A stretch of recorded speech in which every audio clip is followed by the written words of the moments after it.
Hindi naman nakabig. Mahulog ha. Dito, dito. Grabe ba ito? Ito ay, wag mo, itapon mo to. Kaya nga ng price. Hindi pa ako ito masyado. Ako naman yung kanin ko doon, lalamon ako. Sabon. Pag nasa Canada ka na, huwag kang magsasalita ng lamon. Kakain ako. Tapon yung salad. Kakain po ako. Dalian mo na. Kakain ako. Kanin mo, kanin. Oo, nak.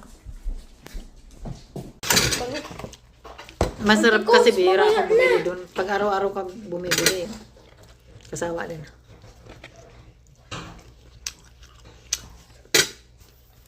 Anak ko excited, oh. Excited sa price.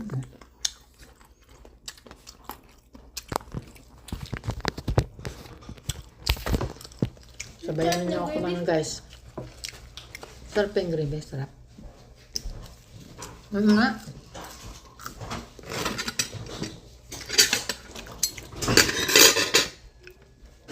Ayoko ng laman. Hanap na naman ako ng pakpak. Balik natin, guys. Ito, guys, masarap. Juicy kasi. Alam mo, sa Jollibee. Mas masarap sa akin yung chicken chip kaysa dun sa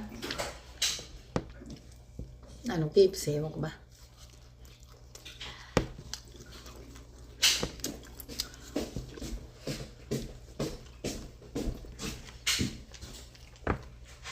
Nakain ka ba niya?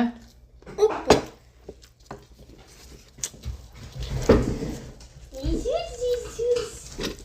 You want fries? Sige mo ka? You want this? Wait lang. Tan tayo, guys, sabayan niyo ako.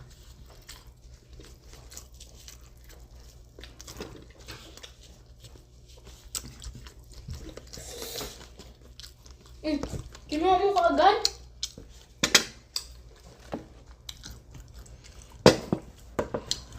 Ang dami na itong chicken pa. 1, 2, 3, 4, 5, 6, 7, 8, 9, 10. Ha? 10 siya. Eh, sabing ganun. 9 pieces. Pa, 10 pesos. Pa, 10 pesos. Pa, 10 pesos.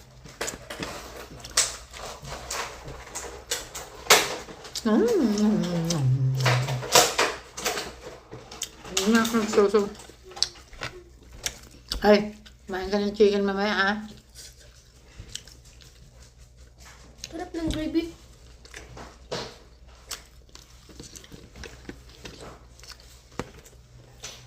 Nakikipag-agaw-agawa ng sinilala sa salad. Gusto na itong salad na ito. Papakita lang natin. Hapit tayo dyan. Tiki. Yan sa Quezon. Salad laman ito. Ikaw na mataba na rin, Pag- Gosh. Last na bumili ako ito, sobrang matagal na. Yung sunod ang bili ko dati, kaya ang sawa ko. 2024 pa yun. Ngayon, maganda pag matagal ka ulit bibili. Sarap na sarap ko. Nagsasalita ng Ito gaya ng Jollibee.